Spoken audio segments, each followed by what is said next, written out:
Alors, ce que je voulais dire, en fait, dans le temps qui m'est imparti, je travaille sur la question du deuil, de la séparation. C'est un petit peu les deux, enfin, le deuil étant un aspect de la séparation, les deux perspectives de travail qui m'intéressent beaucoup depuis quelques années. Et en reprenant un petit peu ce que j'ai déjà fait sur la question du deuil, je dirais qu'il y a trois axes qui m'intéressent. Le premier axe, c'est la question de ce qui fait évidence pour Freud et en même temps énigme, c'est qu'un deuil, c'est douloureux. C'est-à-dire l'épreuve du deuil se signale par un affect particulier qu'il appelle la douleur. Et dans Deuil et mélancolie, en tout cas, il nous dit que cette douleur, il ne peut pas l'expliquer. Voilà, elle semble évidente, elle semble constituer une normalité, on pourrait presque dire une norme de l'expérience et de l'épreuve du deuil, mais il dit qu'il ne peut pas, d'une certaine façon, l'expliquer.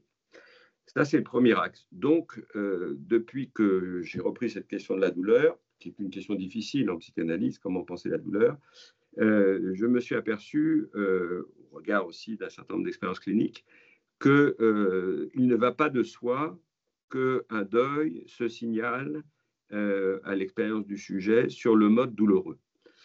Pourquoi? Parce que Helen Dodge, par exemple, dans les années 30, je pense que c'est une des premières, a pu mentionner un certain nombre de cas sous le titre absence ou omission de deuil, de travail de deuil, c'est-à-dire des individus qui sont touchés de près par un deuil, mais qui semblent le vivre sur un mode d'absence totale de douleur.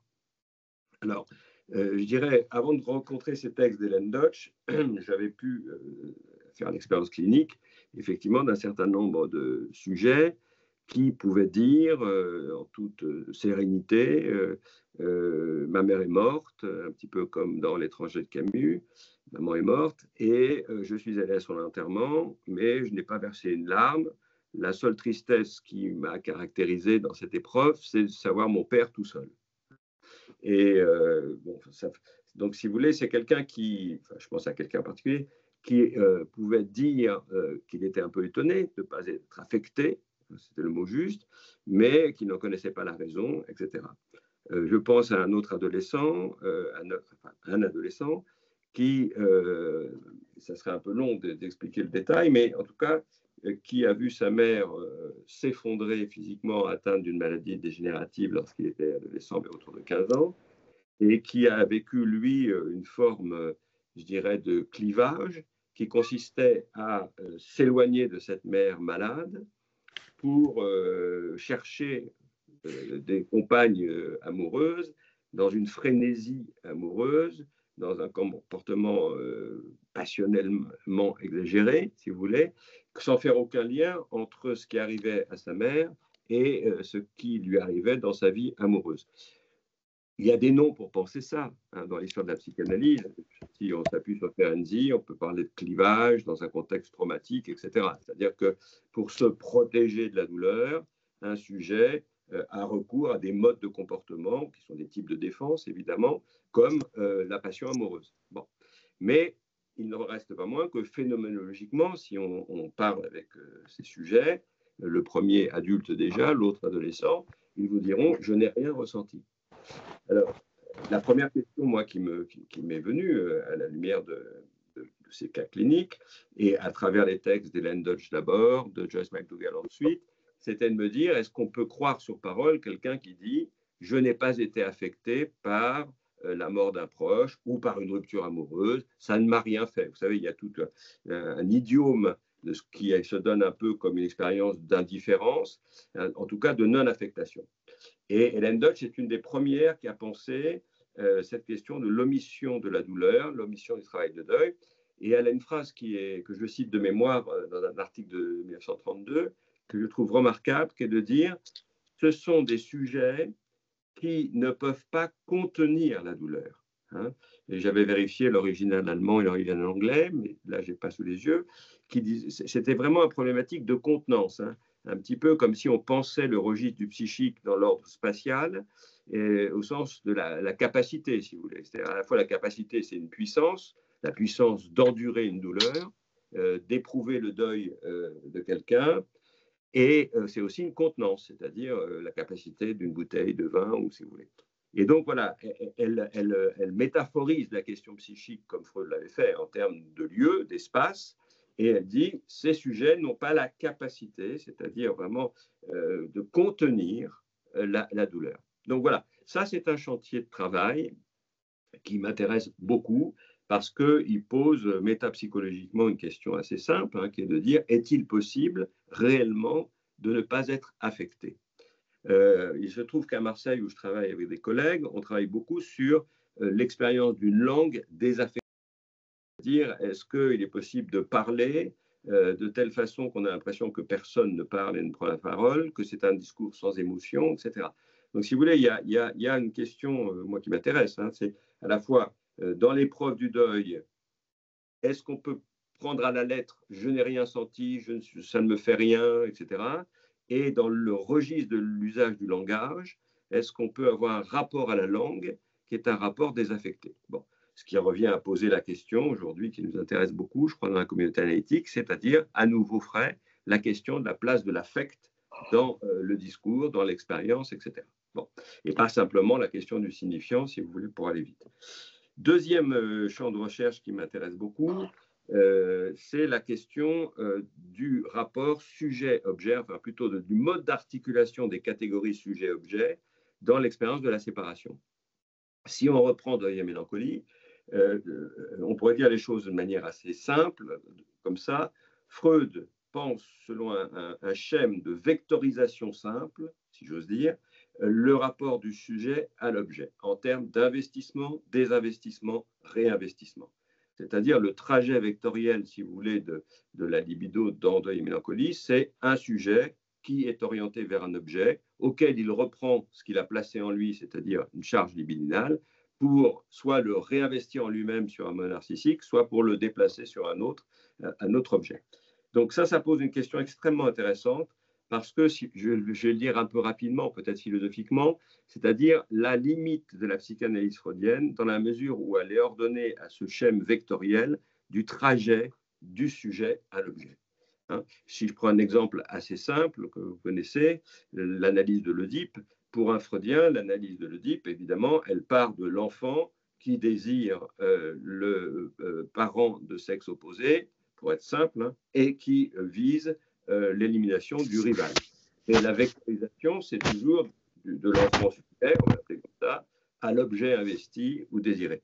Évidemment, la question est assez simple. De la même façon que Winnicott nous disait que le bébé n'existe pas, existe simplement une interrelation entre une mère et un bébé, ou un entourage et un bébé, de la même façon, on peut se demander si l'Oedipe a un sens, sauf à penser les modes d'investissement, si vous voulez, sinon réciproques, en tout cas communautaires, on va dire, entre un personnage parental et un enfant. Voilà, l'Oedipe de l'enfant, il est pris dans un, comme vous le savez, un réseau de relations, hein, triangulaire ou binaire dans un premier temps, et nous ne sommes pas tous des petits Oedipiens, nous le sommes aussi à proportion de la manière dont, j'ai envie de dire, on a été oedipianisé. Voilà. Hein, donc, si vous lisez la fin du roman de, j'ai oublié le nom, mais ça reviendra, de Romain Gary, que j'ai à côté ici, mais c'est pas grave, qui raconte qu'il ne demande pas aux mères de ne pas aimer leurs enfants, il leur demande d'avoir au moins un homme à aimer. Bon.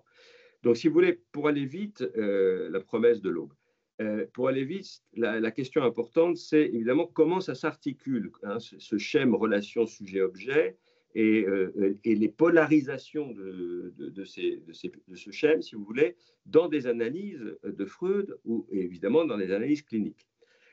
Il se trouve que sans avoir lu ce que dira Lacan après Freud sur le deuil, qui va complètement, je vais faire attention aux bêtises que je vais dire devant Jacob, quasiment une révolution copernicienne, c'est-à-dire que en fait, là où Freud pense le deuil à partir d'un sujet, n'est-ce pas, qui perd un objet, Lacan va dire, mais ce qui est perdu dans le rapport à l'objet, c'est pas, c'est bon, bien sûr une part de soi-même, mais c'est surtout ce que je m'imaginais être pour l'autre objet, qui en l'occurrence était un sujet. Hein, quand il dit, on n'est jamais en deuil que de ce qu'on imaginait être au titre de ce qui pouvait combler un manque pour l'autre. Bon. Et là, tout d'un coup, c'est pas, je vais vous trouver la phrase parce qu'elle est très juste. C'est là, je vous cite tout de mémoire, ça ne va pas du tout. Quand il dit la fonction du deuil, ah oui, non, pardon, ça c'est notre ami Freud, on ne va pas dire des bêtises. Oui, voilà, je ne suis en manque, je ne suis en deuil que de ce type de manque que je m'imaginais. Moi, je rajoute ça, être pour l'autre. Hein. Et en fait, je n'avais pas lu ces textes de Lacan et j'étais passé par Pirandello. Alors tout à l'heure, peut-être, si j'ai un peu de temps, je vous parlerai d'un texte de Pirandello, mais je peux vous en parler maintenant. Pirandello, j'ai découvert ça dans un film des frères Taviani qui s'appelle Chaos, et c'est la dernière séquence du film. C'est l'histoire de Pirandello, on peut dire ça comme ça, en tout cas d'un écrivain italien, qui se rend en Sicile et qui se trouve confronté au fantôme de sa mère qu'il vient de perdre. Et il y a un magnifique échange entre la mère et le fils autour de ce qu'est le deuil, de ce qu'est la perte, etc. Et à un moment donné, l'écrivain, qui ressemble évidemment à Pirandello, se voit rabroué par sa mère qui lui dit « Mais pourquoi tu pleures ?» hein.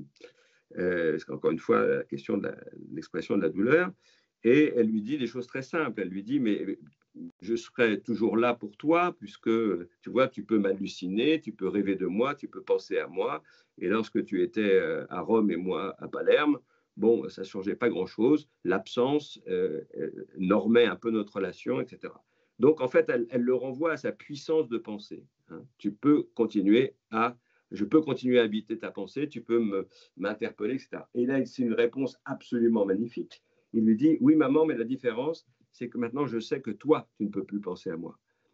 C'est-à-dire que tout d'un coup, il inverse la polarité entre le sujet et l'objet. Le sujet endeuillé est un sujet qui peut penser son deuil, son manque et sa séparation, non pas en pensant l'autre perdu au titre d'un objet dont il est désormais séparé, mais au sens où il peut investir ce manque hein, qu'il habite désormais, c'est-à-dire je ne suis plus l'objet d'un sujet pas, auquel je pouvais m'imaginer manquer pour autant que j'étais aimé.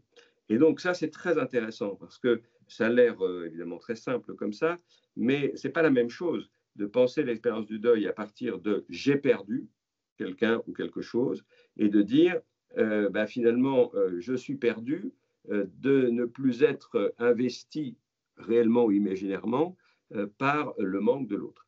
Donc, vous voyez, le passage par la littérature de Pirandello, avant de découvrir les textes de Lacan sur le deuil, m'a permis d'avancer un peu dans disons, cette manière de se décentrer de soi pour penser ce qui nous arrive et en essayant de se demander à quel titre on est pour l'autre un objet. Je prenais l'exemple aussi du chômage, par exemple, de perdre un emploi. Et j'essayais d'expliquer que quand on dit j'avais un poste où j'étais professeur à l'université, etc., et si pour des raisons normales de retraite ou des raisons dans une entreprise exceptionnelle de chômage, on se trouve privé de cet emploi, ce qui se révèle au sujet, ce type de détresse dont fait l'expérience le sujet, c'est que désormais, ce qui lui semblait une positivité, c'est-à-dire je suis chef d'entreprise, je suis professeur, etc., se révèle une négativité, c'est-à-dire je ne suis ce que je crois être positivement que pour autant que le socle sur lequel je repose est la négativité d'une entreprise qui manquait de moi, la négativité d'un amour qui me désignait comme nécessaire à l'autre, ou la négativité d'une fonction, hein, et je me révèle substituable. Bon. Et ça, c'est vraiment extrêmement intéressant parce que ça veut dire que toute déclaration, si vous voulez, d'identité professionnelle, par exemple, hein, ou d'identité subjective du type relationnel, je suis le mari de, la femme de, l'amant de, présuppose quand même que cette prétendue positivité, je suis quelque chose plutôt que rien, dépend d'un socle, d'un sol qui est la négativité de l'autre. Et donc, penser sa positivité présuppose peut-être de toujours se rappeler que nous devons cette positivité apparente et exclusive, enfin en tout cas apparemment exclusive, je ne suis que positivement, à une négativité qui lui donne son statut. Bon. Donc, vous voyez, ça, c'est des questions qui me traversent voilà, entre la littérature, la psychanalyse et d'autres choses. Aujourd'hui, je voulais aborder rapidement, parce que le temps est confronter la question de la substituabilité. C'est-à-dire, là, je ne suis pas le premier à le faire remarquer, loin s'en faut, la limite, je ne dirais pas l'impasse, mais je dirais la limite de Deuil et mélancolie, qui est un texte vraiment remarquable à bien des égards, et qui, Jacob le sait très bien, a fait couler beaucoup d'encre philosophique, notamment de Derrida. La limite de Deuil et mélancolie, ce n'est pas simplement cette polarisation, à mon avis, excessive sur le sujet qui a perdu un objet, c'est le statut de l'objet. Or, dans Deuil et mélancolie, on peut le dire à gros traits, mais je pense que c'est juste, le sujet qui a perdu un objet a perdu un objet substituable. Voilà. C'est-à-dire que le nom de l'objet, on peut dire les choses comme ça, le nom de l'objet, c'est substitut, Ersatz. Hein. Alors, je ne reviens pas jusqu'à la théorie du choix d'objet chez Freud, mais on peut en dire un mot. Dans la psychologie de la vie amoureuse, ce que dit Freud, alors selon, encore une fois, un schéma qui a été bien déconstruit, je dirais, à la fin du siècle dernier, justement, par les philosophes, et notamment Derrida, le schéma de Freud, c'est il y a un modèle, et les objets aimés, pour autant que le modèle est interdit, sont des tenants-lieux de l'objet primaire, on peut l'appeler comme on veut, peu importe, la mère, etc., interdit. Hein, et donc la sérialité, c'est le nom de la suite des objets substitués à l'objet interdit, sérialité dont le nom c'est-à-dire dont le nom génératif de la série, c'est insatisfaction. Bon. C'est-à-dire, pour autant que chaque objet est le substitut d'un objet interdit, son statut, c'est d'être pareil à sans être identique à, ce qui veut dire un substitut insatisfaisant. Bon. Donc, il y aurait un gros travail à faire, je ne vais pas faire évidemment aujourd'hui, sur le statut dans la métapsychologie freudienne de la notion de substitut, de substitution, etc. Dans Deuil et mélancolie, Freud ne reprend pas le caractère structurellement insatisfaisant de l'objet aimé. Ce n'est pas à cet endroit-là, si vous voulez, qu'il pense la statue de l'objet. C'est à l'endroit de un objet est investi libidinalement par un sujet, mais si je perds cet objet, c'est-à-dire dans la relation amoureuse, si l'objet se sépare de moi, si l'objet meurt, qu'en est-il de l'amour que j'ai investi en lui? Et là, il y a un point difficile dans l'œuvre de Freud, en tout cas dans Deuil et mélancolie, vous allez voir pourquoi, c'est-à-dire Freud a une logique économique de placement et de déplacement et de replacement. C'est-à-dire qu'il pense que aimer, c'est placer sa libido, enfin, une part de sa libido, c'est-à-dire, selon Freud, pour introduire le narcissisme, c'est se délester d'une part de libido qu'on avait auto-investie en la plaçant dans un objet, je prends objet comme ça rapidement, mais si l'objet fait défaut, et il peut faire défaut parce qu'il meurt ou il nous quitte, eh bien, on réinvestit cette part déplacée sur l'objet, soit, comme je l'ai dit tout à l'heure, en soi-même, soit sur un autre objet. Donc, il y a une idée, si vous voulez, que la libido est plus plastique que visqueuse. Hein. Ce sont deux termes freudiens. Hein. Plus plastique que visqueuse. Si elle était visqueuse, Freud parle exactement de ça, hein, de plasticité et de viscosité. Si elle était visqueuse, ça voudrait dire qu'on ne pourrait jamais se détacher d'un objet, fût-il mort.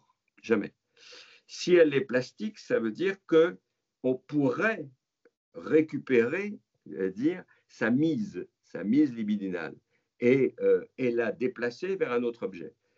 Et sans rentrer dans tous les détails des textes freudiens, et notamment du texte de mélancolie, vous voyez cette opération que j'appelle optimiste, parce qu'elle donne à penser que finalement, nous disposons librement de notre amour, on peut le dire comme ça, ou d'une quantité libidinale, et que nous ne sommes pas mis en dépendance radicalement à l'égard d'un objet, puisqu'on est toujours en possibilité de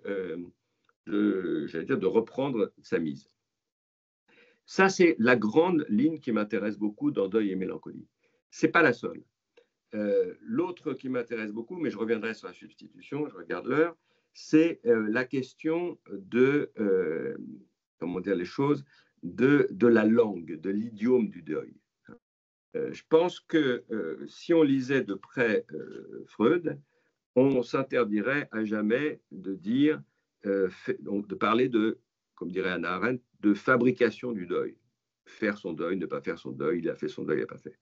Parce que toute la langue de Freud est, je dirais, régie par un principe de passivité et régie par un principe d'action qui n'est pas à mettre au compte d'un sujet, mais qui est à mettre au compte d'un processus, ou mieux encore dit, d'un travail qui s'appelle le travail de deuil.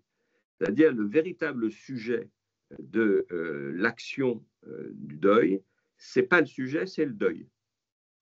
Et il y a à la fois dans la langue de Freud, quand il dit par exemple en quoi consiste le travail qu'opère le deuil.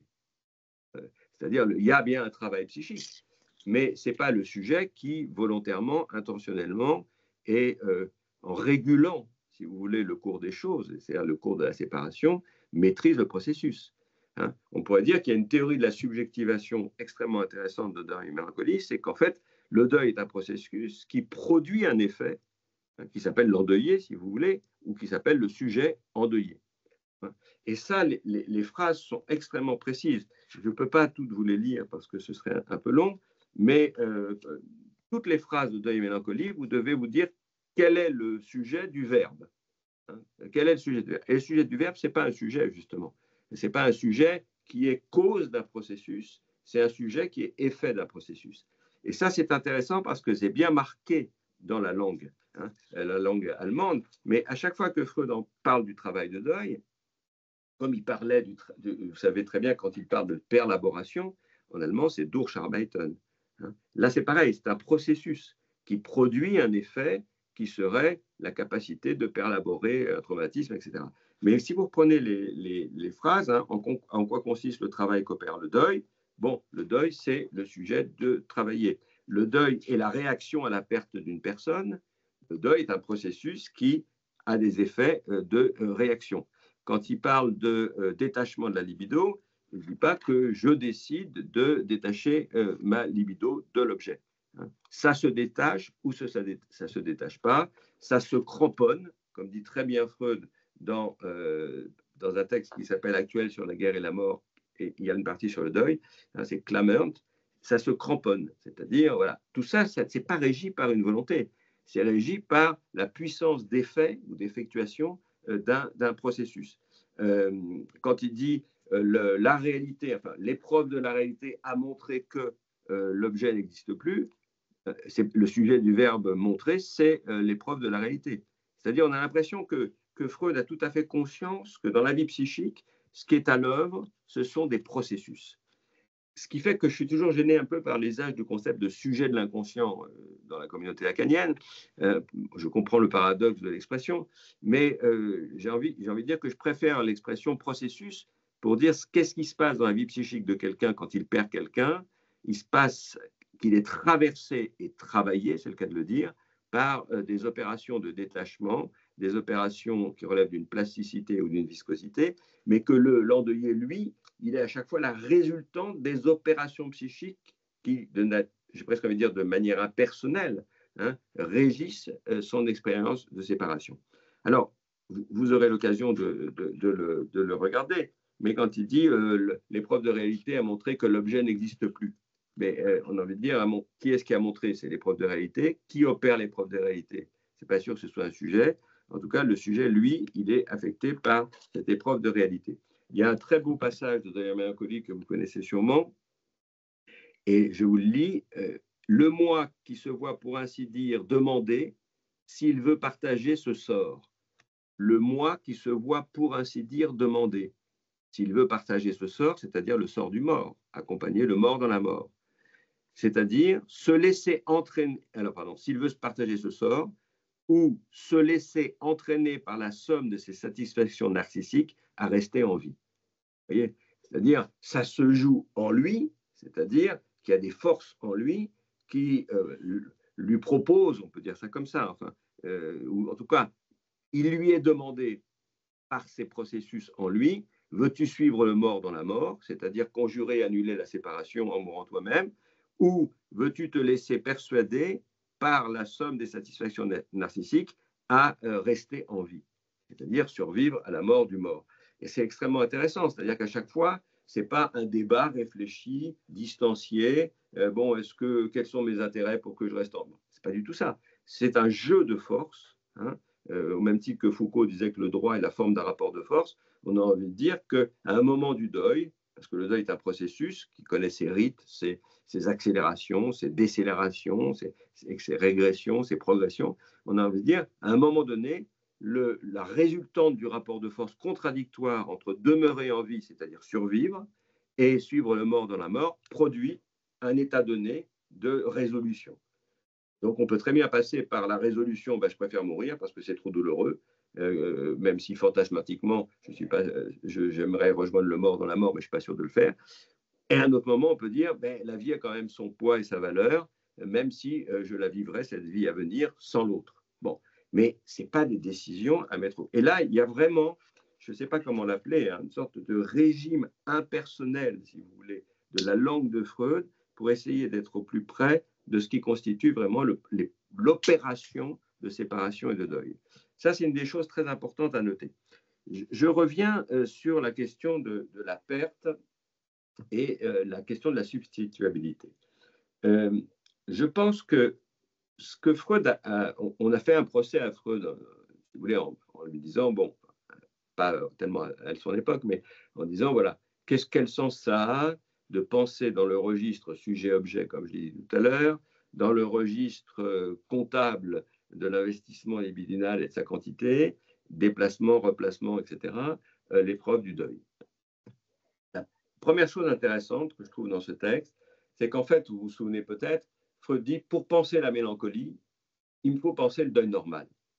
C'est-à-dire que deuil et mélancolie, normalement, c'est une contribution métapsychologique à une théorie psychanalytique de la mélancolie. Bon. Et en fait, ce que nous retenons, ainsi que d'autres, c'est que c'est surtout un grand texte sur le deuil. Alors, c'est très intéressant. Pourquoi, finalement, ce texte nous donne plus à penser sur le deuil que sur la mélancolie? Je pense qu'une des raisons, c'est qu'en fait, Freud fait un tableau comparatif des symptômes de la mélancolie et du deuil, et il dit en substance, à l'exception d'un trait distinctif, tout est semblable chez un mélancolique et chez un endeuillé. Tout est semblable. La douleur, le désespoir, un seul être vous manque et tout est dépeuplé, tout est semblable. Mais il y a un trait différent qui s'explique, d'après lui, par une chose extrêmement intéressante. Le trait différent, c'est l'autodépréciation du sujet dans la mélancolie. Et vous savez, la thèse de Freud, elle est extrêmement intéressante. Il dit en allemand « Klagen ist anklagen », c'est-à-dire « se plaindre, c'est porter plainte contre ». Ce qui veut dire que dans la mélancolie, il y a quelque chose de typique qui est que le sujet se plaint pour dire qu'il n'est pas à la hauteur des choses, qu'il est nul, etc. etc. Bon, l'hypothèse de Freud, c'est qu'il y a une sorte d'intériorisation, d'incorporation du mort, etc. Mais ce n'est pas ça qui m'intéresse le plus. Ce qui m'intéresse le plus, c'est une distinction qu'il propose qui est la suivante. Le deuil normal se caractérise par le fait que le sujet sait qu'il a perdu quelqu'un ou quelque chose et sait ce qu'il a perdu en perdant cette personne ou cette chose. C'est-à-dire, en fait, le registre de ce qu'un lacanien appellerait le su et l'insu, pour Freud, s'agissant du deuil, est sans difficulté. Si je suis endeuillé, je peux dire non seulement ma mère est morte, mais je peux dire consciemment ce que j'ai perdu en perdant ma mère. Et ça, c'est très intéressant parce que ça veut dire qu'il y a une confusion, enfin pas une confusion, enfin oui, on peut dire une identité entre le deuil est intelligible, dit Freud, parce qu'il n'échappe pas à l'endeuillé de savoir non seulement qu'il a perdu, mais ce qu'il a perdu en perdant. Alors que le mélancolique, lui, sait qu'il a perdu, mais ne sait pas ce qu'il a perdu en perdant. C'est extrêmement intéressant. C'est-à-dire la distribution, si vous voulez, des registres de savoir et d'ignorance entre le deuil et la mélancolie fait finalement de l'endeuillé un être de pleine conscience. Bon. Or, là, personnellement, je ne suis pas freudien sur ce plan. Et je pense que c'est ça la vertu, finalement, de deuil et mélancolie, c'est que, en prétendant distinguer le deuil normal de la mélancolie, il nous confronte à quelque chose qui sonne faux. C'est-à-dire que nul endeuillé ne serait au regard de ce qu'il a perdu, ignorant. Je suis repassé par un très beau commentaire lacanien, par Lacan, pardon, de l'enfant mort qui brûle. L'enfant mort qui brûle, vous savez, c'est un récit qui commence et commande le chapitre 7 de l'interprétation du rêve, où un père vient de perdre son fils, hein, ça reprend un peu des thèmes du Roi des Aulnes, vient de perdre son fils, le fils est dans la pièce attenante, où le père s'est endormi, parce qu'il a délégué la fonction de la veille à, je ne sais plus quel est le nom en allemand, mais peu importe, un veilleur qui lui-même va s'endormir. Et il va s'endormir, et le cierge qui était auprès du linceul et du cercueil ouvert du fils commence à être incendié parce que le cierge est tombé. Et la lueur, dit Freud, réveille le père sans le réveiller, puisqu'il rêve que son fils vient le voir et lui dit « Père, ne vois-tu pas que je brûle ?» Bon. Ce qui est très intéressant dans la lecture lacanienne de l'interprétation freudienne, c'est qu'en fait, Freud va se saisir de ce que Freud va raconter au-delà du principe de plaisir sur le caractère traumatique du rêve. C'est-à-dire, il va jouer Freud contre Freud. Freud reste encore pris dans l'interprétation du rêve, c'est-à-dire démontrer que tous les rêves, fut-ils les plus absurdes, les plus cauchemardesques, sont des réalisations de désir. Donc, il lui faut démontrer que cet enfant qui émerge de la nuit du songe, ressuscité, mais pour reprocher à son père de le laisser brûler, il faut que Freud articule ça à sa théorie de la satisfaction du désir. Et il dit, je vais vite, hein, bien sûr, il dit, c'est pas très compliqué, c'est qu'en fait, le père se réjouit de revoir son fils vivant. C'est-à-dire que le caractère horrible, évidemment, de l'émergence dans la nuit d'un fils qui vient de mourir, qui vient reprocher à son père de le laisser brûler, devient chez Freud, effectivement, le père continue à dormir. Et pourquoi il continue à dormir? Non pas parce que le rêve est le gardien du sommeil, mais surtout parce que la vie du fils qui vient de mourir est prolongée, d'autant mieux que le père ne se réveille pas. Et ce qui est très intéressant dans la lecture lacanienne, qui mobilise les catégories de réel, les catégories de rencontres manquées, etc., je vais passer là-dessus pour le moment, mais ce qui est très intéressant, c'est que Freud, Lacan dit une chose avec laquelle je suis absolument d'accord. Il dit que nul être conscient, ou nul être en conscience, si vous voulez, ne peut savoir ou répondre à la question de la perte d'un fils. C'est-à-dire que le père, en tant qu'être conscient, ne peut pas dire grand-chose de ce qui se passe quand il vient de perdre son fils. Il faut invoquer l'inconscient du père pour essayer de penser ce qu'il y a de traumatique dans la mort, effectivement, et la revenance du fils. Autrement dit, nul père comme être conscient, je crois que c'est ça la formule de Lacan, ne peut dire grand-chose de ce qui se passe. Pourquoi elle est importante, cette phrase? Parce qu'elle dit que la distinction freudienne entre l'endeuillé sait qu'il a perdu et sait ce qu'il a perdu, et le mélancolique sait qu'il a perdu mais ne sait pas ce qu'il a perdu en perdant, ne tient pas. S'il est vrai que nul être conscient ne peut témoigner en conscience de ce qui se joue et se précise en termes de séparation dans la mort d'un enfant. Et ça, c'est très intéressant, vous voyez, parce que ça permet de revenir sur la pertinence de la distinction mélancolie et deuil chez Freud, au motif que pour Lacan, pas plus le deuil normal que la question de la perte chez le mélancolique ne relève, dans un cas comme dans l'autre, d'un accès conscient à ce qui est perdu quand on a perdu. Et donc, il y a vraiment une ouverture de pensée dans cette manière qu'est lacanienne, de se saisir de la théorie du rêve traumatique pour critiquer l'interprétation par Freud de ce rêve réalisation de désir au début du chapitre 7 de l'interprétation du rêve. C'est avec le rêve traumatique qu'on peut commencer à penser, c'est-à-dire c'est avec le trauma, qu'on peut commencer à penser le rapport à l'insu de toute expérience de perte et de deuil. Voilà. Donc, si vous voulez, c'est très important pour moi de me saisir des lectures lacaniennes de Freud pour penser jusqu'où et comment on peut rester freudien sans devenir lacanien. C'est un peu ma position, même si à bien des égards, je partage avec Lacan un certain nombre de choses dont je pourrais vous parler si vous le souhaitez. Mais je vais vous donner un deuxième exemple, le rêve du père mort dans l'interprétation du rêve, qui est un texte magnifique où il y a beaucoup de revenances et de revenants dans l'interprétation du rêve. Et le rêve du père mort, qui vient reprocher à son fils de dépenser sans compter, après sa mort, l'héritage. L'interprétation de Freud, oedipienne, est de dire, bah, si ce père vient reprocher quelque chose à son fils ne sait pas de quoi il retourne, si ce n'est d'une dette économique ou d'un caractère léger de rapport à l'argent. Mais en fait, dit Freud, en fait, fondamentalement, ce que le père vient reprocher au fils, c'est d'avoir secrètement désiré la mort du père. Voilà, là, on est chez Freud. C'est très intéressant. C'est-à-dire, en fait, on est toujours dans l'idée qu'il y a au travail du rêve une forme de désir qui est réalisé. Alors, un désir contrarié par l'ascension du rêve, mais en gros, mon père est mort, il revient d'entre les morts pour me dire que fais-tu de mon héritage? En fait, ce père-là, qui me dit que fais-tu d'eux, n'as-tu rien à te reprocher, etc., c'est un père qui sait qu'il est arrivé au fils de désirer sa mort. Qu'est-ce que dit Lacan sur ce texte-là? Il ne dit pas la même chose du tout.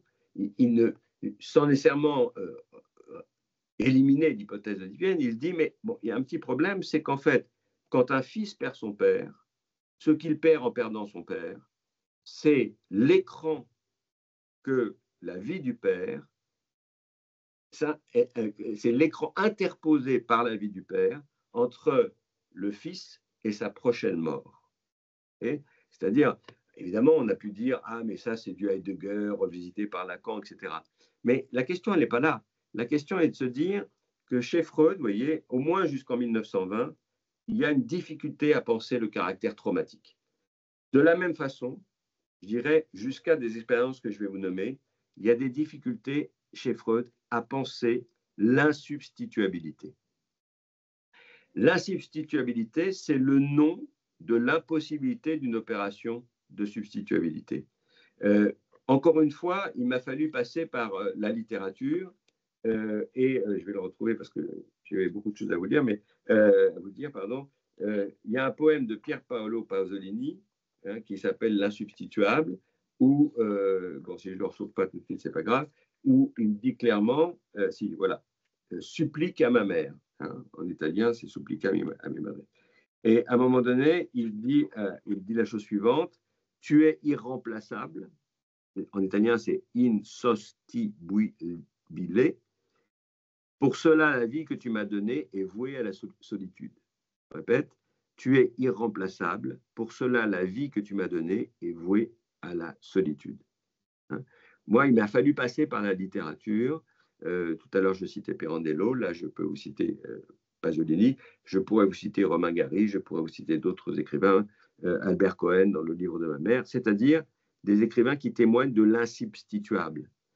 C'est-à-dire que, en fait, la question fondamentale, c'est ça, c'est est-ce qu'une substitution peut être à ce point accomplie qu'elle cesse d'être une substitution insatisfaisante? Or, l'écriture de Pasolini, la langue d'Albert Cohen, la langue de Romain Gary et bien d'autres viennent dire et nommer une opération ratée de substitution, qui n'aurait pas de reste, etc. etc. Et ce passage par la littérature, je vais très vite évidemment, il m'a réouvert, enfin il m'a donné accès aussi à la correspondance entre Binswanger et Freud à propos de la mort. À un moment donné, Binswanger perd son fils et il a une phrase extraordinaire. Il dit, je ne l'ai pas sous les yeux là, mais c'est une partie de moi qui est perdue. C'est-à-dire, et moi je suis très très attaché au travail de la langue et dans la langue pour essayer de nommer la perte. Et là, il faut se confier aux poètes, il faut se confier aux écrivains. Je pense à un poète argentin à l'époque de la dictature qui a retrouvé finalement son fils dans une citerne de ciment et qui va travailler la langue espagnole pour dire se désaffiler de son fils.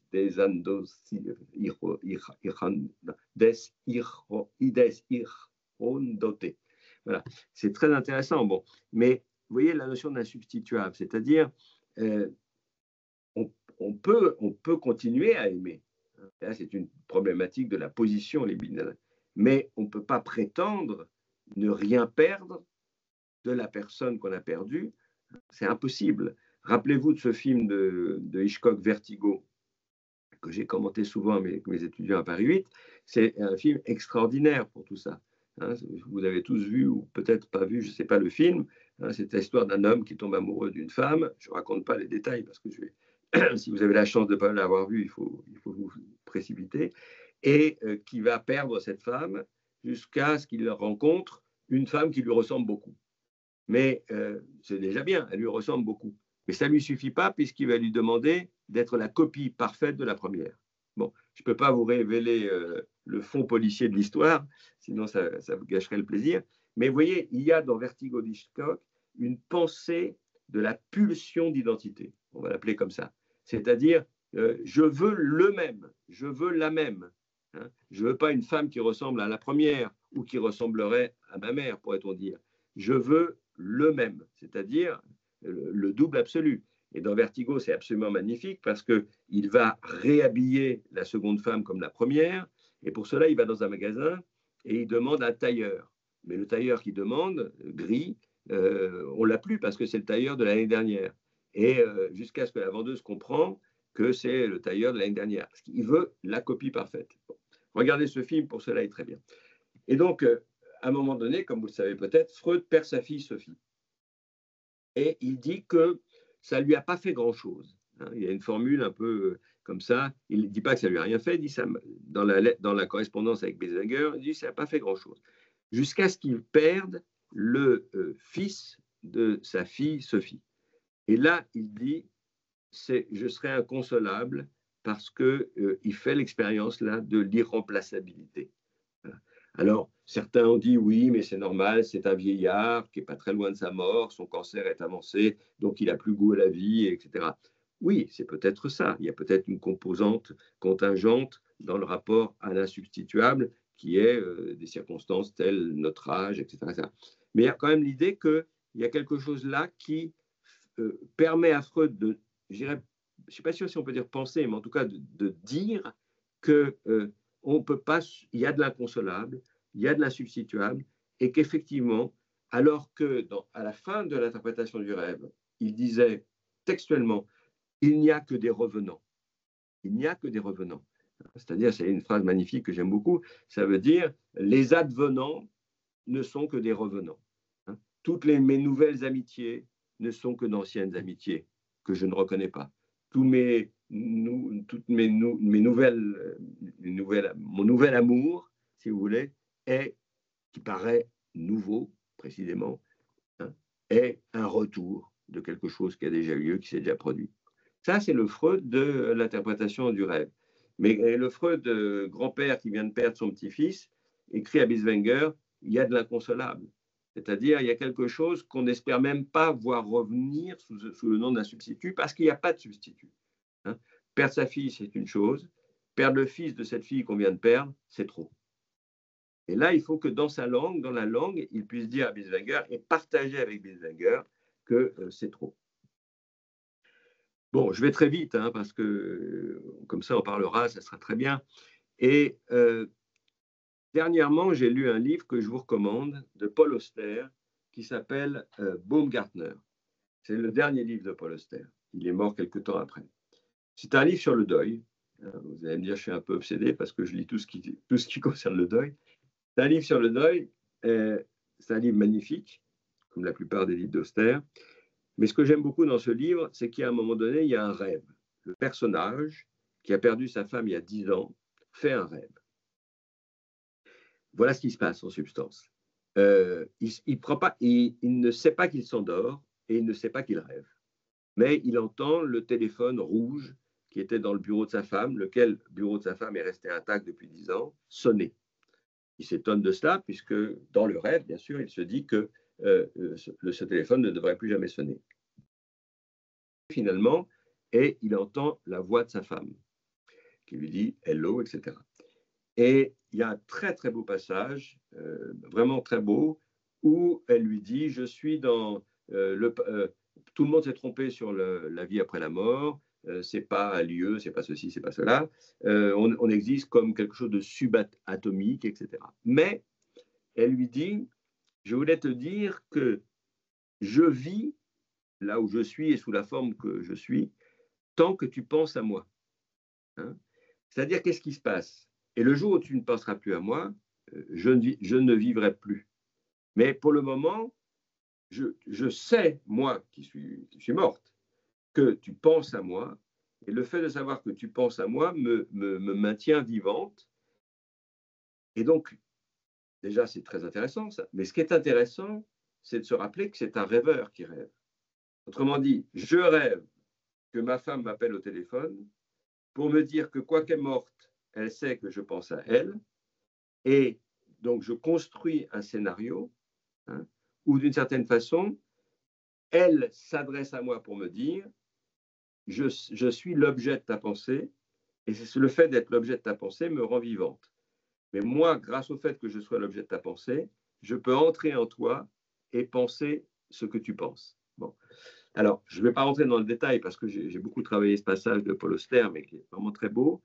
Mais simplement pour vous dire, vous voyez, que quand un écrivain, mais aussi un psychanalyste, hein, travaille sur ces questions de deuil, de séparation, etc., il a toujours affaire à la question de la pensée, qui pense l'autre, qui s'imagine être pensé par l'autre, et il a affaire à la question de la polarisation, hein, du schème relationnel en termes de sujet d'objet, mais en même temps, il a affaire à une langue qui peut lui permettre de critiquer cette prétendue polarisation trop simple, un sujet entier, un objet entier.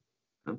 Dans, je terminerai, enfin j'espère que je terminerai par là, mais je veux dire, soyez attentifs quand vous lisez les textes sur le deuil, effectivement, bien sûr, à la question de la part perdue du sujet dans l'épreuve de la séparation, ça c'est très très important. Dans la réunification des deux Corées, qui est une pièce de théâtre de Pomera, qui sont des scénettes, il y a un couple de femmes qui se séparent, enfin l'une quitte l'autre plutôt. Et l'autre lui dit, de manière répétée et insistante, rends-le-moi, rends-le-moi, rends-le-moi. Et l'autre ne comprend pas de quoi il s'agit, jusqu'à ce que la première désigne le lieu du cœur et lui demande d'une certaine façon que la seconde, celle qui s'en va, lui rende le cœur de la première qui a été mise dans la seconde. Donc il y a vraiment dans la littérature, et bien sûr dans la psychanalyse, je pense à Lacan, à la question de l'objet perdu, l'objet petit, etc., il y a une théorie de la part du sujet qui est perdue dans le deuil, dans la séparation, etc. Donc là, on est allé assez loin pour penser cette affaire-là, hein, c'est-à-dire, par quelques bouts qu'on le prenne, si j'ose dire, soit vous pensez avec Freud que l'enfant qui tète le sein ne sait pas qu'il tète un sein qui appartient à une personne qui n'est pas lui, et donc pour lui, le sevrage est une perte d'un bout de lui-même, puisqu'il a confondu avec lui-même tout ce qui appartenait au titre de sein à l'autre. Soit vous pensez d'une autre façon, peu importe, mais on est allé assez loin dans l'idée que se séparer, hein, de quelqu'un ou être séparé de quelqu'un par la rupture ou par la mort, ça concerne la question de la part. C'est-à-dire, ça concerne ce qui va se départir, se répartir, hein, ça concerne ça. Ça, je veux dire, on peut être lacanien, on peut être freudien, on peut lire Pomera et d'autres, on le comprend assez bien. Ce qui est moins travaillé, c'est comment dire, c'est l'usage du schème relationnel sujet-objet et l'identification des limites de l'usage de ces catégories pour penser la relation, comme si le véritable nom de la question de la perte, c'était la relation, et pour penser effectivement les inversions de polarité entre j'ai perdu quelque chose je suis perdu d'avoir perdu quelque chose ou quelqu'un, et ce que j'ai perdu n'est pas toi au titre d'un objet, c'est ce que j'étais comme objet pour toi sujet. Vous voyez, tout ça, c'est évidemment, c'est ma formation philosophique qui me rend très sensible à ces questions de polarité sujet-objet, et je dirais pour finir, qui me rend sensible, non pas tant à l'argumentation des psychanalystes qu'à leur usage de catégories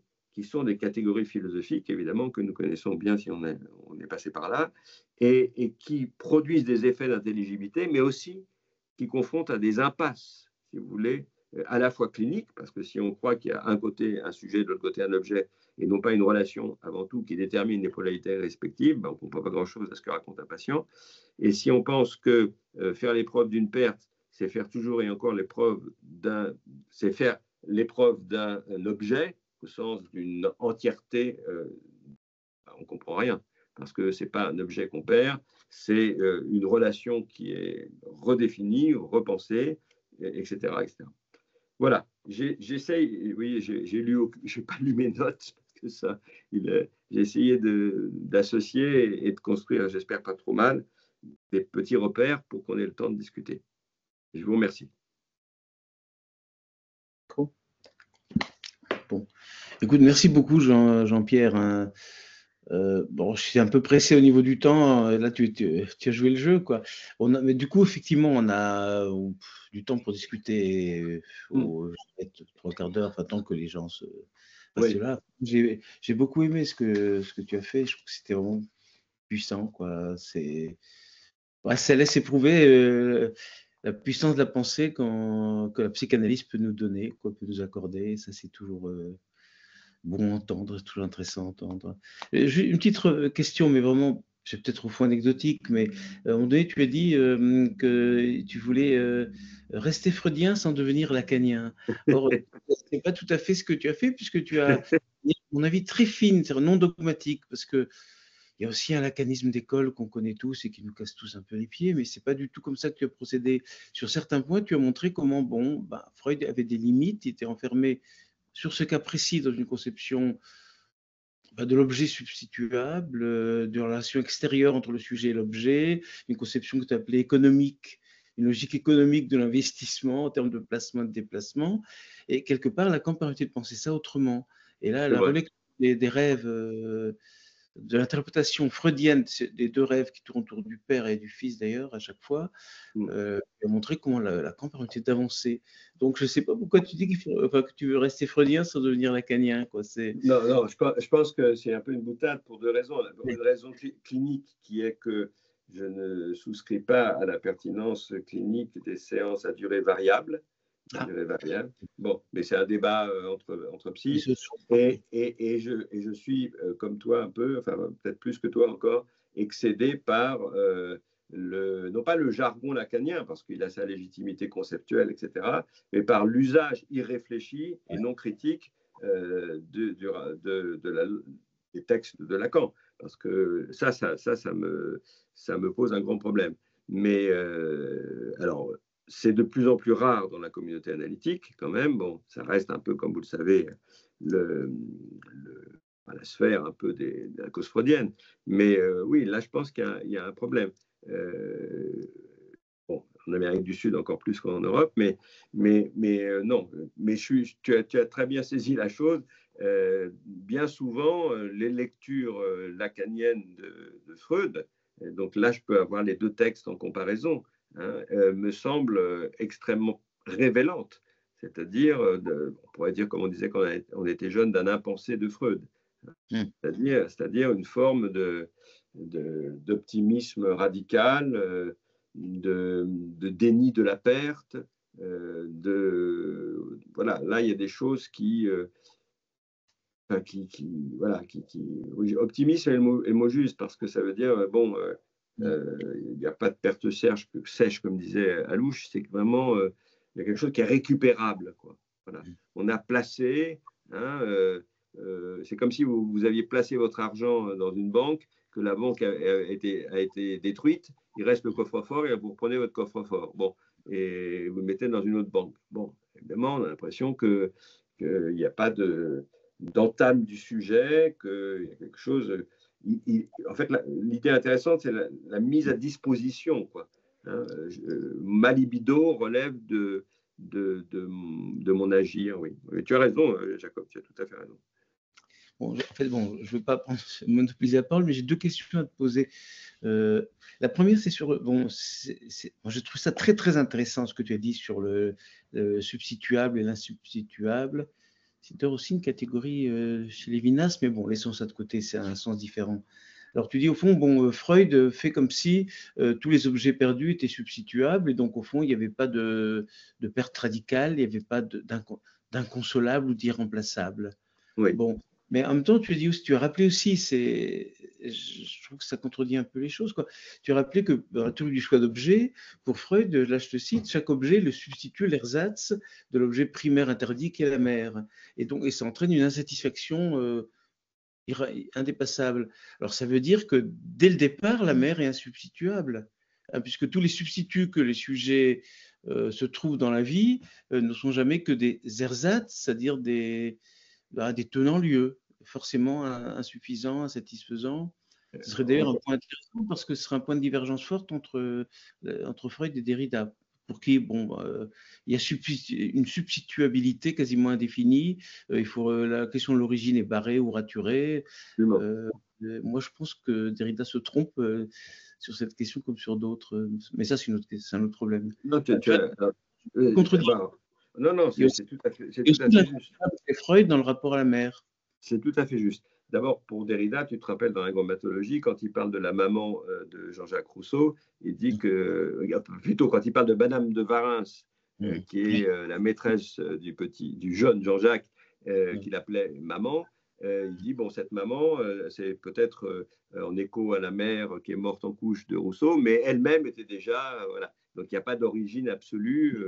Voilà ça.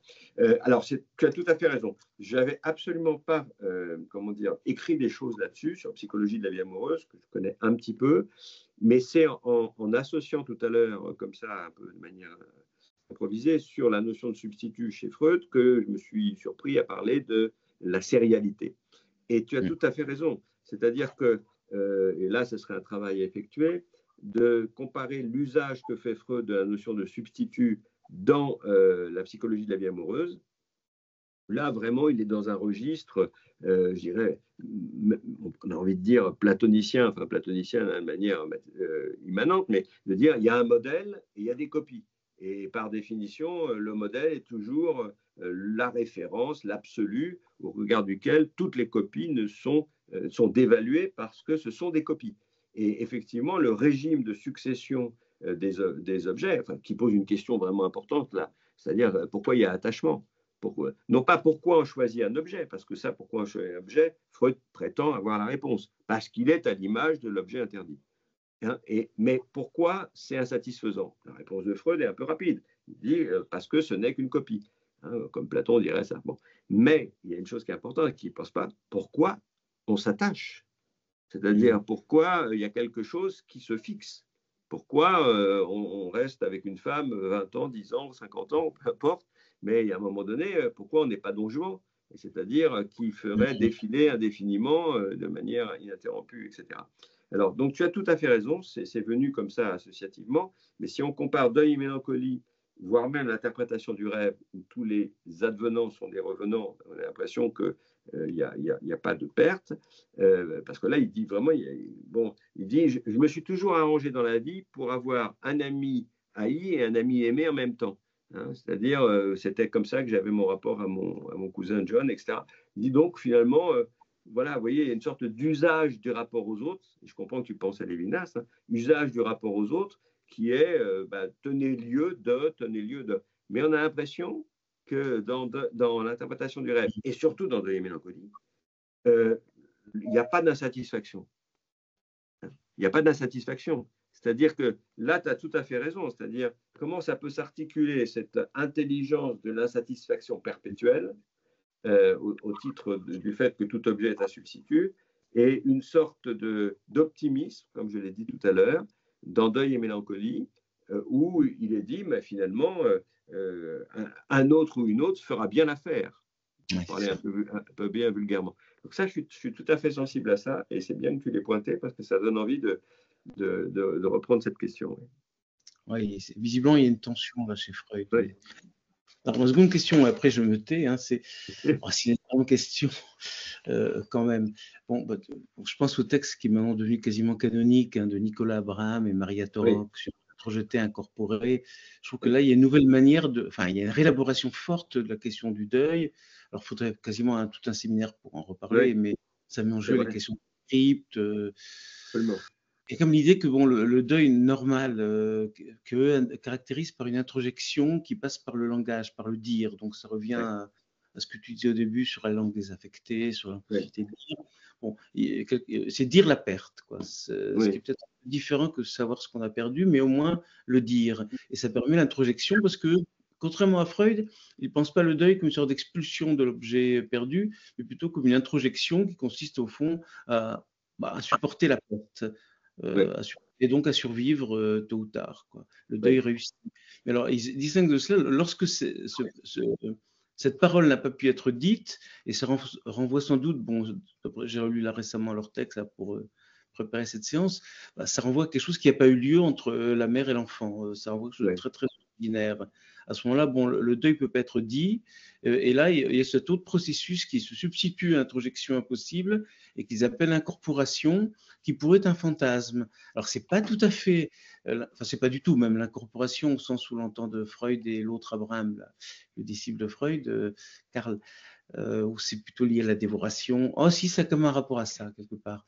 Bon, en tout cas, ça produit une crypte. Ça produit une crypte qui, quelque part, bon, qui est pas inconsciente, disent-ils bizarrement, et qui est, bon, hantée, comme toute crypte, qui est à la fois cryptée, qui en même temps contient un fantôme. Là, on revient à oui, l'action du revenant, d'ailleurs. Je ne suis oui, pas certain que le revenant soit un substitut de ce qui revient. C'est un fait qu'il revient comme fantôme, il est déjà autre. Et d'ailleurs, on sait très bien que bon, les fantômes ont des traits caractéristiques dans toutes les légendes, hein. Bon, bah, on voit à travers, ou alors bon, il y a quelque chose qui est distinct de l'objet tel qu'il était. Il revient absolument, comme homme, et donc il y a comme de la perte dans la revenance. Voilà. absolument. Donc, tu veux, Ça, c'est. Mm, cette mm. crypte, tu veux, elle est une sorte d'ultime rempart ou d'ultime barrière face à un effondrement total. Et ils disent, Oui, bon, il suffit de déplacer un tout petit point de la crypte, une petite brique, une petite part de la crypte. Et là, ils ont une formule très bizarre, ils disent, le moi tout entier devient crypte. Alors, c'est peut-être une figure d'un effondrement total ou d'une agonie ordinaire au sens de Dominicotte. Enfin, c'est un point à voir, quoi. Bon, voilà, on va un petit peu avoir ton avis sur cette réélaboration que je trouve très forte et qui est non lacanienne pour le coup de la question du deuil. absolument. Derrida, bon, puisqu'on parlait de Derrida, s'en est beaucoup inspiré avec cette idée très derridienne qu'au fond, dans les deux cas, il y a échec. Parce que bon, l'introjection fait son deuil de l'objet mort et donc quelque part s'en débarrasse. C'est le sens absolument dégueulasse de l'expression j'ai fait mon deuil de ceci, cela. Oui, Voilà. Mais dit Derrida, même si l'incorporation est plus fidèle aux morts, puisqu'elle le garde en soi, d'une autre façon, elle le trahit aussi. Il y a toujours fidélité. Parce qu'elle le trahit en le gardant justement comme fantôme enfermé dans une crypte, au lieu d'avoir ce qu'il appelle bizarrement une assimilation aimante de l'objet mort. Là-dessus, Derrida n'est pas clair. Hein, mais... Donc, c'est une sorte de double bind ou d'aporie du deuil. Dans les deux cas, ça ne peut qu'échouer. Bon, ça, c'est du Derrida, c'est-à-dire qu'il y a cette dimension aporétique qui mm. retrouve dans quasiment toutes les expériences. Mais je trouve que c'est intéressant cette approche de Torok et Abraham. Alors, Tout comment à tu as ton analyse Ben, écoute, oui, c'est tout à fait important. Le corps, c'est le noyau, etc. C'est très important.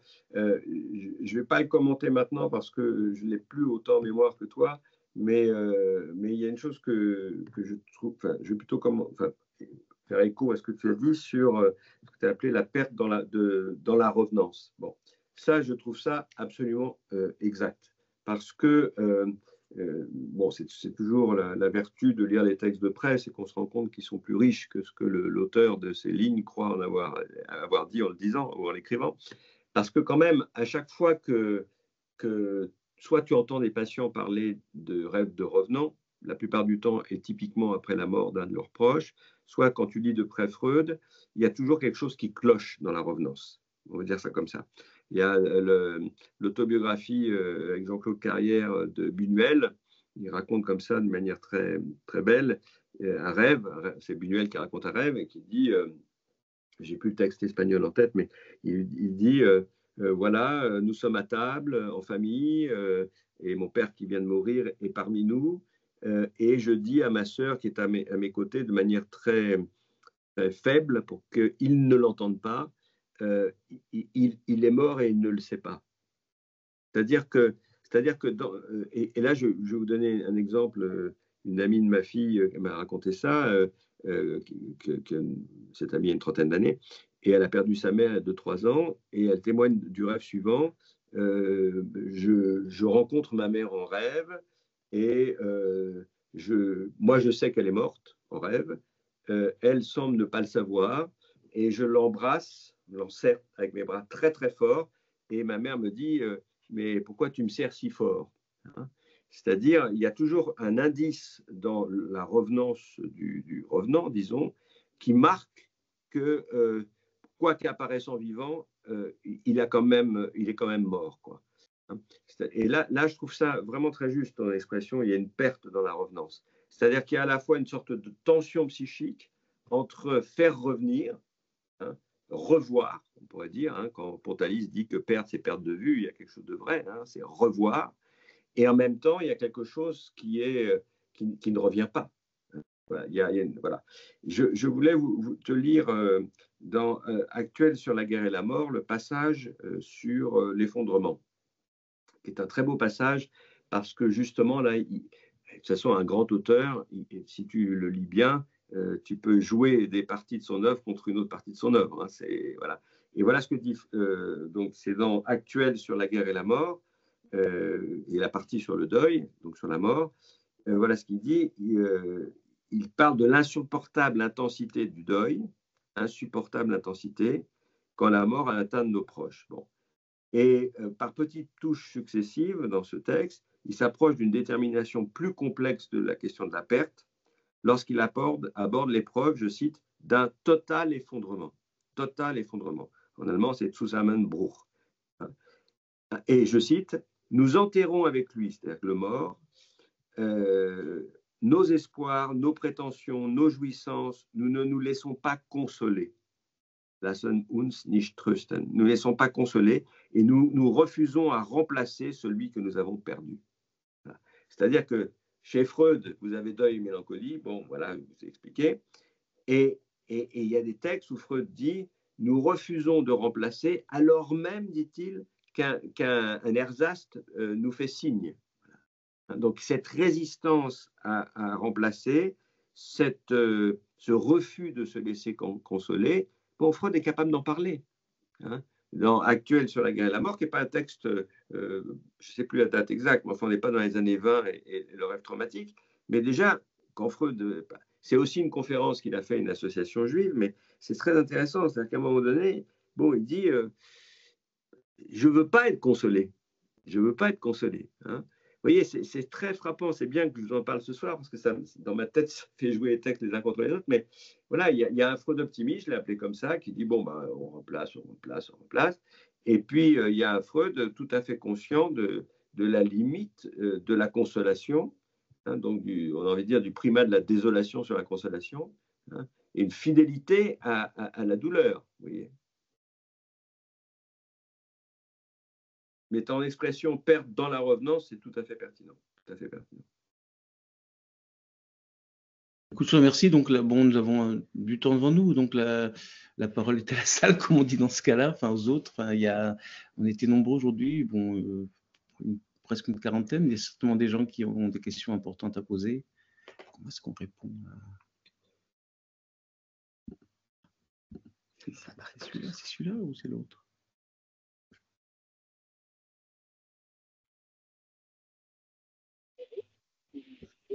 Eh bien, Oula. C'est Benjamin Lévy, mais j'entends pas très bien. Participer si personne d'autre ne souhaite commencer. Vous m'entendez mieux? Je l'entends très bien. Merci pour votre intervention qui était très intéressante et très construite. Et j'ai retrouvé beaucoup de choses que j'ai observé moi aussi un petit peu dans mon activité. J'ai aussi une pratique de psychologue et analyste également pour ceux qui souhaitent entrer là-dedans. Et je trouvais que cette question du deuil et de la manière dont dont il est fait et dont il fait le sujet était vraiment très juste. M'était arrivé de dire à certaines personnes qui étaient effectivement endeuillées, en utilisant une formule, que le deuil nous fait plutôt qu'on fait son deuil. Et effectivement, c'est vrai que j'avais été porté à réfléchir à cette manière dont le deuil passive d'une manière extrême et radicale. Et j'avais beaucoup réfléchi à cette expérience qui est violente, parce que quand on l'observe chez les patients, on voit à quel point la manière d'être passivé par un deuil, c'est quelque chose qui prend au corps et qui est une expérience sans doute unique dans une existence, d'être à ce point passivé par quelque chose.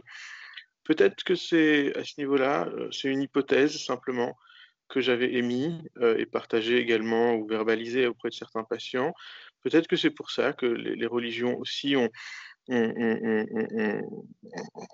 installé des périodes de deuil de 1 an pendant laquelle on n'entoure pas la personne endeuillée, hein. Peut-être parce que pas tant pour protéger la personne endeuillée que pour protéger les autres de ce noyau radioactif, de ce qui arrive psychiquement à la personne qui est en deuil.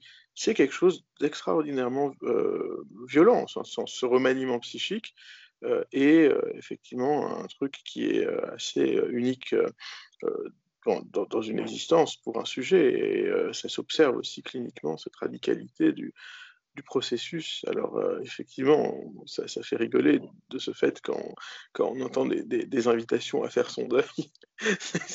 Ça donne malheureusement quelque chose, un son un peu cocasse, parce que c'est pas du tout comme ça que ça se passe, quoi. Mais c'était très très très bien votre intervention, et je peux simplement aussi indiquer que bon, je donne des cours d'introduction à la psychanalyse dans un institut de formation en première année, et la question du rêve et du cauchemar, du rêve d'angoisse, toujours quand même les étudiants, enfin très souvent, quand je parle de l'interprétation du rêve, c'est les étudiants eux-mêmes, une fois sur deux, qui me demandent: «Mais qu'est-ce que Freud fait du cauchemar, quoi?»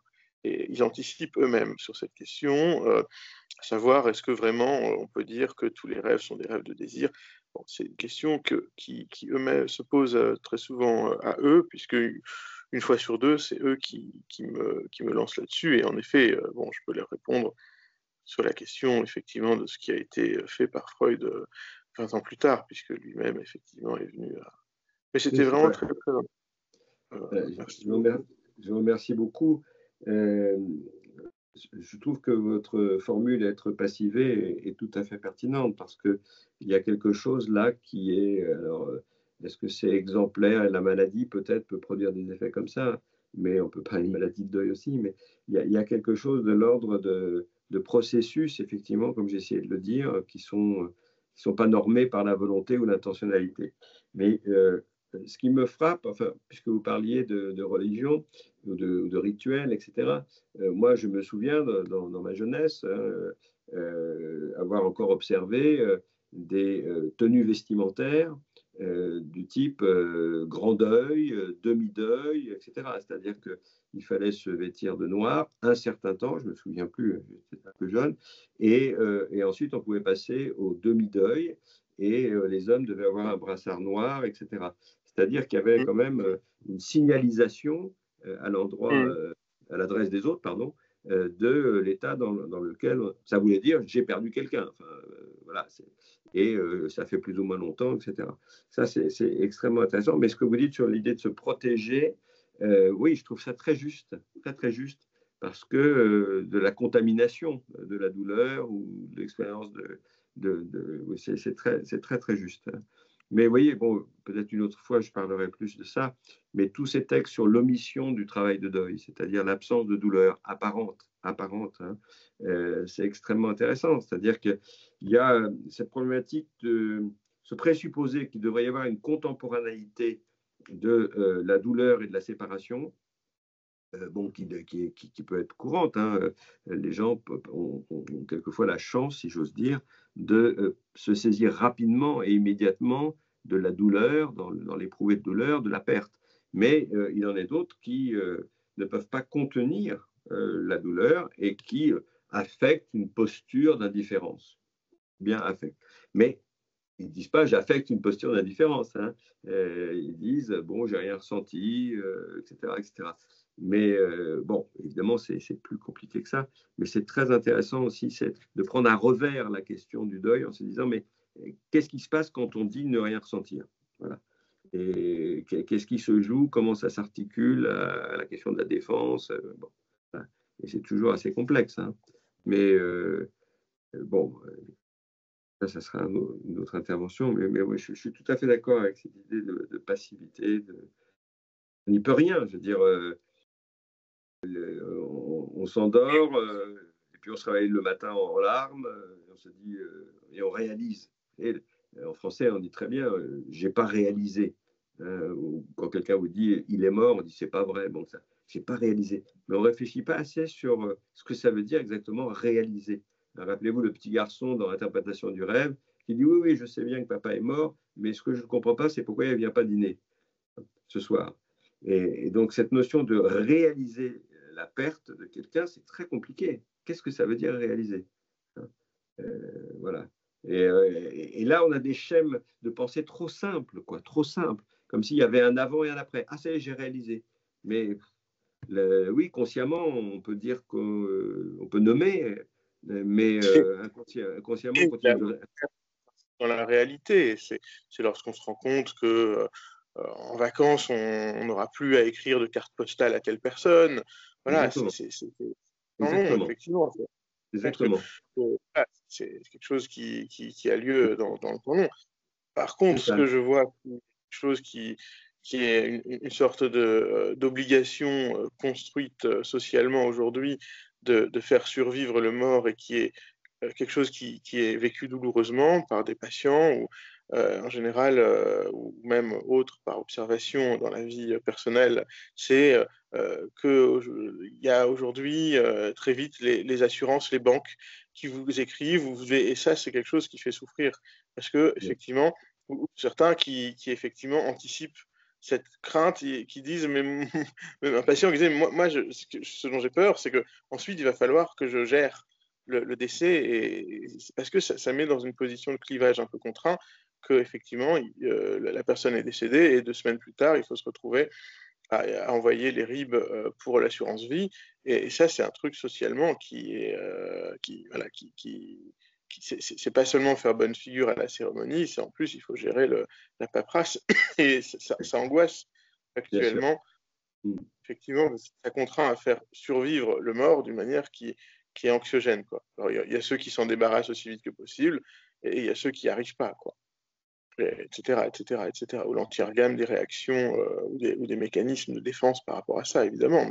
Mais c'est socialement quelque chose qui, effectivement, est construit aussi et qui est rude, quoi. Ça oblige à une survivance. Oui, c'est ça. Je veux pas plus parce que je pense que d'autres personnes ont envie de participer. Oui. Je voulais juste faire un écho rapidement à la remarque de Jacob sur dire la perte. Hein. Je pense à quelque chose qui m'a... un texte d'une collègue sur le livre de... Excusez-moi, je suis fatigué ce soir. Ça va revenir.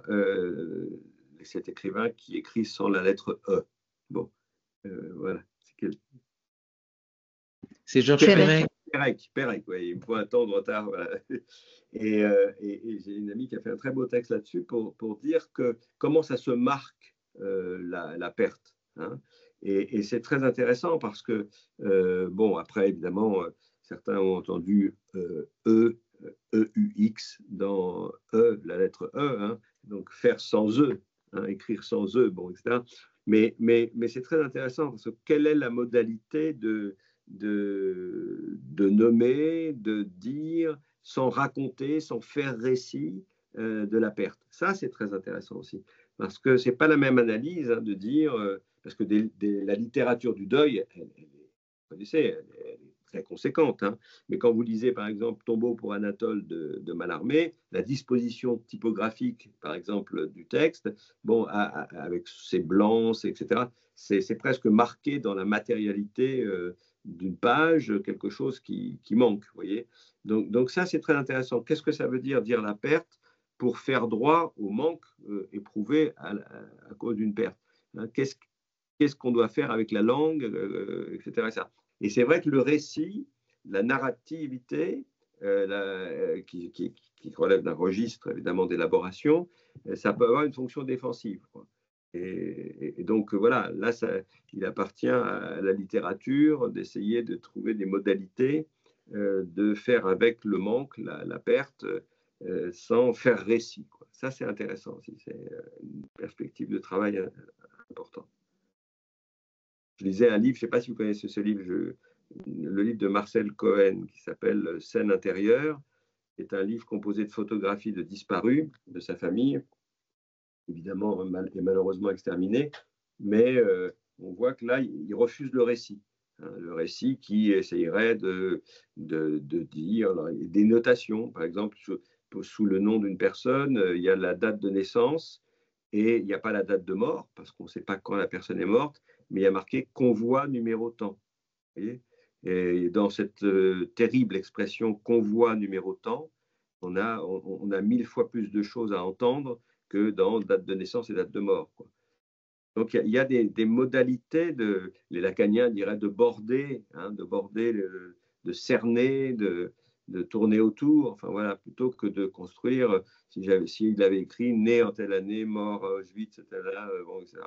Et là, on a convoi. Le mot convoi est abominable parce qu'il dit exactement quelque chose de l'horreur de ce qui s'est passé.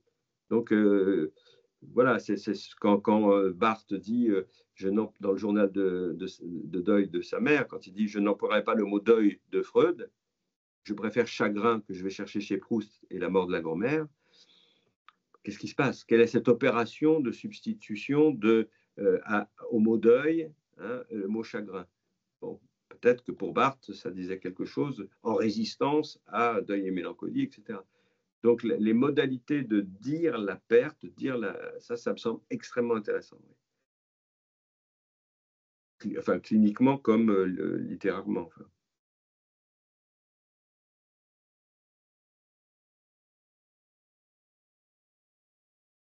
D'autres choses?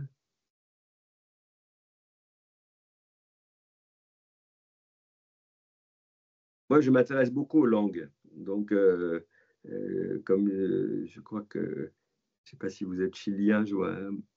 Je me demande toujours, je discutais beaucoup avec des amis espagnols, et ils disaient, quand je suis arrivé en France, je ne comprends pas pourquoi les gens disaient en français, je me suis fait voler mon sac. Il disait, mais ça n'a aucun sens. Je me suis fait renverser par une voiture. Ça veut dire que tu t'es jeté sous les roues de la voiture. Et nous, on a du mal à comprendre comment un espagnol peut dire se me perdió, par exemple, comme Silvio Rodríguez, se me perdió un icono, se me perdió el perro, se me perdió. Ça veut dire quoi? Tu as perdu ton chien? Non, non, non, je n'ai pas perdu mon chien. Se me perdió. C'est comme s'il m'était arrivé à moi-même, de manière pronominale, une perte. Vous voyez? Donc, il y a des manières d'inscrire dans les langues, effectivement, des registres d'expérience de la perte qui ne sont pas les mêmes. Hein. Ce pas les mêmes. Voilà. Et ça, c'est quand on a la chance, ce n'est pas malheureusement mon cas, de parler beaucoup de langues étrangères, on se dit, mais tiens, pourquoi dans cette langue, ils ont construit comme ça l'expérience de la perte? En français, c'est vraiment le verbe avoir. Hein. J'ai perdu, donc c'est le registre, c'est pas je suis perdu. D'avoir perdu, c'est j'ai perdu. Donc c'est je, avoir, objet. Donc ça construit notre rapport à l'expérience du manque et de la perte. Bon, quand on dit, comme vous le savez, I miss you, ou tu me, yo te necesito, qu'est-ce que ça veut dire en espagnol, yo te necesito? Ça veut dire, tu m'es nécessaire. Mais bon, on ne dit pas en français ça, par exemple. Personne dit tu m'es nécessaire. Hein, on peut dire j'ai besoin de toi. Mais donc, vous voyez, toutes les langues essayent de construire, d'agencer le pôle sujet, le pôle objet, le verbe, pour essayer d'être au plus près de l'expérience. Hein. Tu me manques, qu'est-ce qu'on entend, nous, quand on dit à quelqu'un « tu me manques » et quand un Anglais dit « I miss you ». Je manque de toi, bon, on a envie de dire, ah, c'est la même chose, sémantiquement. Mais en même temps, la grammaire de la langue nous engage à penser, je crois différemment.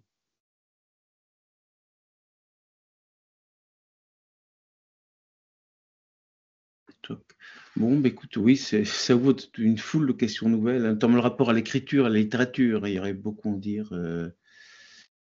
Ouais, ça tourne d'ailleurs, Marcel Cohen, Pérec, à chaque fois, c'est la question de la Shoah, donc Oui. ce qu'Adorno appelait une mort pire que la mort, quoi. Donc, bon, c'est valable dans tous les génocides, y compris ceux qui ont lieu à notre époque. Enfin, je veux dire, ça crée c'est des fabriques de fantômes, si on peut dire, puisque c'est des morts sans sépulture, sans traces, y compris aussi ceux qui meurent, les dizaines de milliers de personnes qui meurent en Méditerranée en voulant rejoindre le joyeux rivage ou en traversant le Sahara ou bientôt en voulant rentrer aux États-Unis. Ça fait aussi des morts sans sépulture et qu'on ne peut pas pleurer parce qu'on ne sait rien d'eux. Ils ont disparu tout simplement, quoi. Donc ils peuvent survivre comme fantômes. Bon, est-ce qu'il y a d'autres questions? Parce que là, l'heure commence à tourner et il n'y a pas d'autres questions? Oui. Enfin, je signale ceci, quelqu'un demande comment on peut recevoir l'enregistrement de la conférence. Alors, ce sera mis en ligne bientôt sur le site de la RPPS. Hein, écoutez, je pense qu'elle apparaît dans l'annonce qu'on avait faite, qu'on a diffusée. Laissez-nous quand même quelques semaines avant que ce soit mis en ligne. Hein. On est vraiment des bénévoles et la secrétaire fait ce qu'elle peut. Là, je remercie d'ailleurs à distance parce qu'elle est en Amérique latine en plus. Tout en assistant à la... Je crois qu'il y a un monsieur qui veut parler, Spiros, non? D'accord, oui. C'est vous, Spiros, qui demandait de la référence du texte sur l'introjection, c'est ça? Oui, Alors, Alors, c'est un texte qui s'appelle Introjeté, incorporé. C'est dans le livre... L'enregistrement. Pardon. C'est dans le livre de Nicolas Abraham et Maria Toro qui s'appelle L'écorce et le noyau, qu'on trouve chez Flammarion. Et c'était paru dans, je ne sais plus quel numéro, la nouvelle revue de psychanalyse. Je pense que c'est dans le numéro qui était intitulé Destin du cannibalisme, puisque ça met en jeu l'incorporation, etc. C'est vraiment un texte très intéressant, quoi, je trouve. Oui. Et je voulais poser une question au professeur Marcos, et en le remerciant de sa conférence. Malheureusement, j'ai manqué le début de la conférence, c'est pour ça que j'aurais bien voulu avoir, si c'est possible, par email ou quelque chose, l'enregistrement, enfin, dès que possible. Mais je pensais, ma question c'est, je ne sais pas si vous en avez parlé, mais il y a... Vous pouvez nous laisser votre email à ce moment-là, qu'on vous l'envoie? Oui. Il y a un livre de Jean-Richard Freyman sur l'éloge de la perte. Oui. Il dit, et je m'en excuse, je ne sais pas si vous en avez parlé au début, mais... Non, je n'en ai pas parlé, non. Et je m'excuse de simplifier à ce point qu'en gros, quand on vit une perte, eh bien, souvent cela peut se traduire par une élévation, un supplément d'âme, de spiritualité. Cela suppose donc d'écrire ou de faire quelque chose de créatif peut-être, mais je pensais à Primo Levi, il a pu écrire, si c'est un homme, et ça ne l'a pas empêché de se suicider. Ma question, professeur, c'est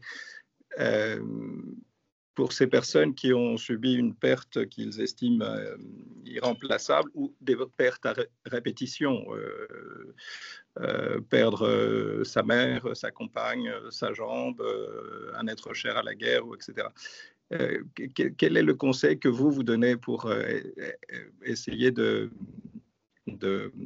pour combattre l'obsession, combattre la chronicisation? Est-ce qu'il y a est-ce qu'il y a une recette, un secret pour s'arrêter de penser, de s'arrêter de souffrir?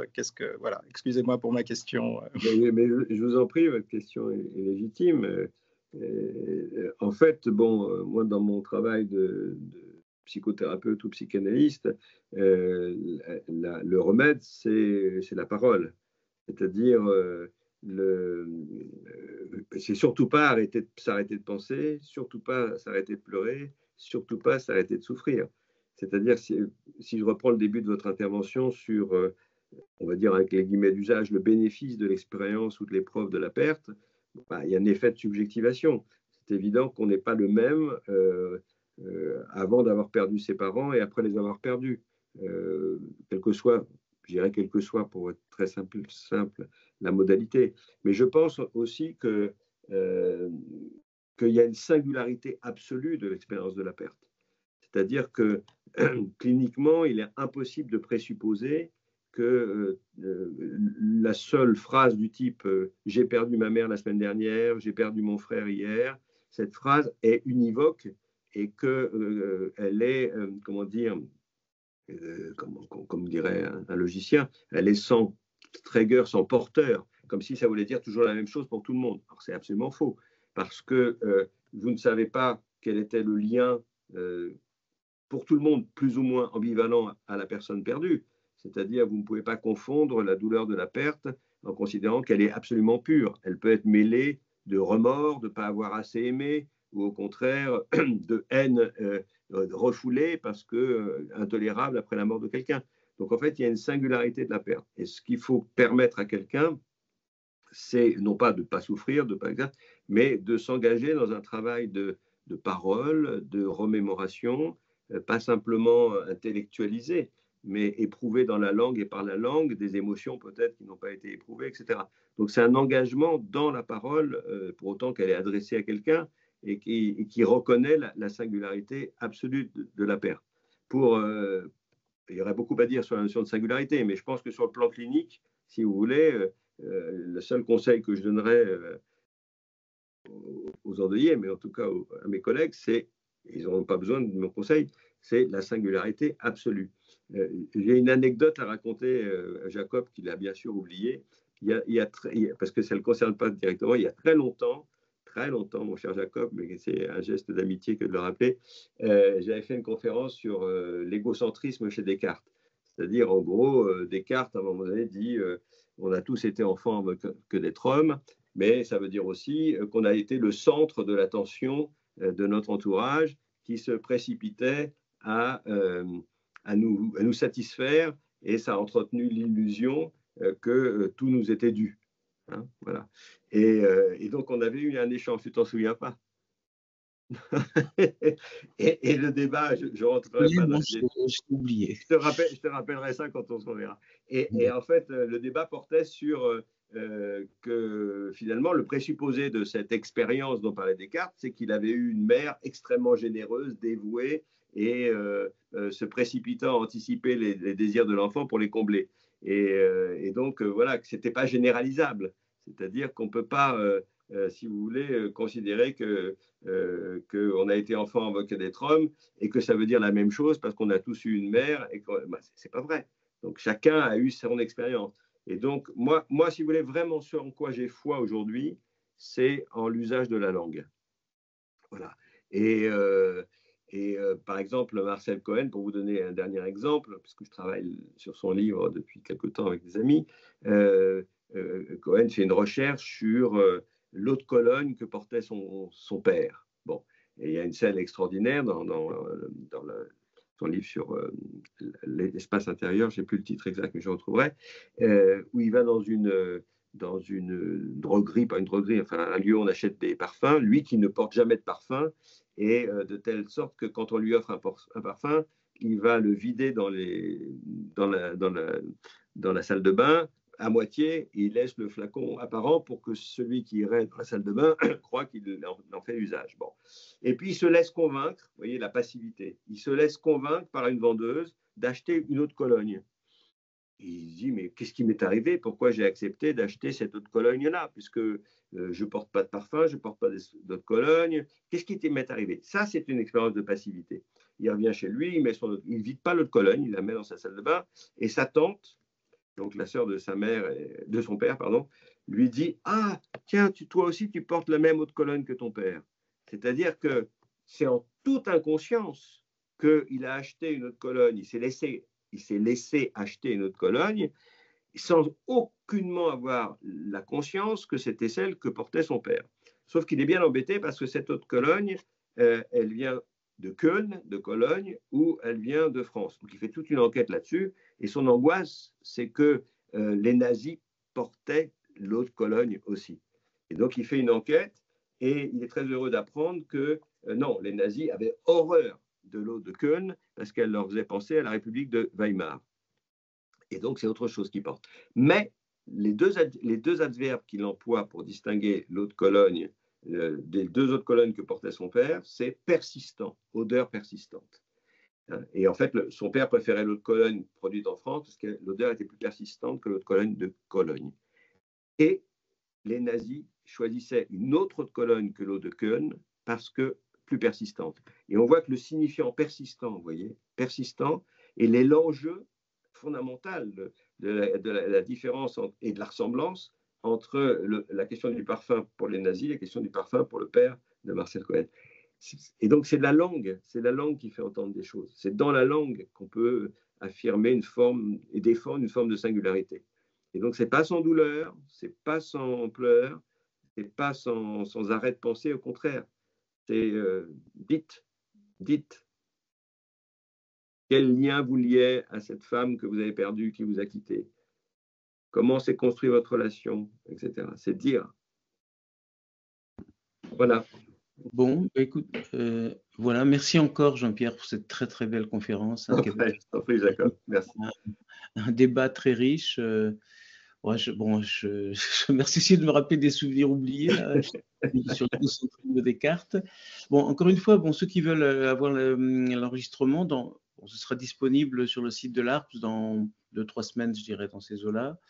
Alors je vous donne rendez-vous à tous pour la prochaine séance du séminaire qui aura lieu le 26 février, toujours le mercredi à partir de 20h30. Et là, c'est Frédéric Néra, que tu connais, je crois, Jean-Pierre. On l'a pu le croiser au collège aussi du dernier, à la grande époque. Donc Frédéric Néra, alors là, il va aborder la question de l'effondrement sous l'angle qui n'est pas du tout psychanalytique, ou pas tellement, me semble-t-il, mais à partir des enjeux écologiques, ce qu'il appelle l'écologie négatrice, c'est-à-dire les tendances écocidaires, destructrices, qui viennent d'arriver au pouvoir dans un pays que nous aimions bien. Bon. Donc le 26 février, conférence de Frédéric Néra. Très bien, écoutez, merci à tous et bonne soirée. Merci encore. Merci encore. À vous, merci Jacob. À bientôt. Au revoir. Au revoir. Merci, bonne nuit à tous. Merci. Andrea. C'est bien, c'est intéressant.